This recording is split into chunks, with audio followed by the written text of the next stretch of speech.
હર હર મહાદેવ, જય માતાજી। તો મિત્ર, આપણે આવ્યા છે આજે પરિક્રમ કરવા, અને આ પરિક્રમ મોરબીમાં ત્રિલોકધામ મંદિરને કરવાની છે। અને આ મંદિર આવેલું છે મોરબીમાં રેલવે સ્ટેશનથી 10 થી 15 મિનિટ દૂર છે, અને ટકાવાળી મેળી માતાજીના મંદિર છે પણ થોડુંક જ દૂર છે। તો આ મંદિરની પરિક્રમા કેવી છે, સેમ ટુ સેમ જૂનાગઢ જેવી। આપણે મિત્ર અહીંયાથી ટિકિટ લઈ લીધી છે પરિક્રમ કરવાની, 10 રૂપિયા ટિકિટ છે, અને હવે આપણે ઉપર જાય છે। આ મંદિરમાં 1 વર્ષથી 1.5 વર્ષ કામ ચાલુ છે, ત્યારે આ રીતે મંદિર બનાવેલું છે। કેવી સરસ રીતે કોતરકામ કર્યું છે, સારી સારી મૂર્તિઓ ભગવાનની પણ છે, અને સરસ મજાનું મંદિર છે। તો આજે આપણે ઉપર આવ્યા છે પરિક્રમમાં, આ એક માતાજી બેઠા છે, માતાજી છે, ચામુંડા માતાજી સિંહ ઉપર સવાર છે, અને સામે એક શિવની પણ મૂર્તિ છે। તે શિવના માથા ઉપરથી ગંગાજી વરસે છે, એનો પણ બહુ મોટો ઇતિહાસ છે, આગળ આપણે બતાવશું। તો હવે આપણે આગળ જઈ અને જો આયા કેટલું સરસ કોતરકામ કરેલું છે, અને ઉપરનું તમને લોકેશન બતાવી તો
સોસાયટી છે, ત્યાં રહેવાની પણ વ્યવસ્થા છે, અને આ મંદિરે પણ રહેવાની વ્યવસ્થા દિવાળી પછી કરવાની છે।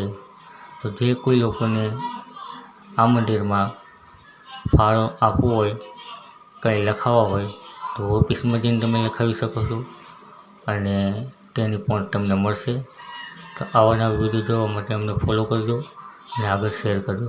જય માતા। તો મિત્રો, જો આ 5નો સિક્કો છે, અને આપણે 5નો સિક્કો આ પેટીમાં નાખશી એટલે પર્વતની અંદરથી મહાદેવ બહાર નીકળશે દર્શન દેવા।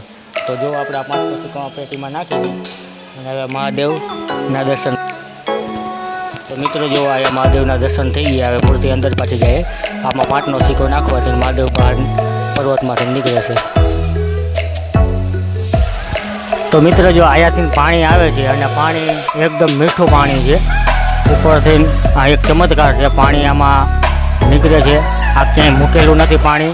અને અહીંયા જ્યારથી મંદિર બનાવ્યું છે ત્યારે આ પર્વતમાંથી પાણી સતત ચાલુ છે, અને ખૂટતું નથી પાણી।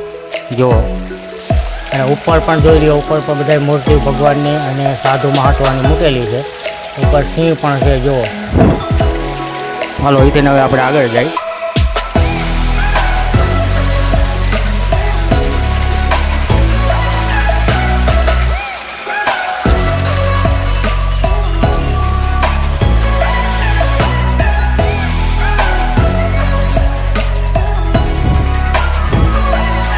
અહીંયા પણ તમને ભગવાન દેખાડે, કૃષ્ણ ભગવાન સાથે જો રાતે રમતા હતા, આ એનો સીન છે।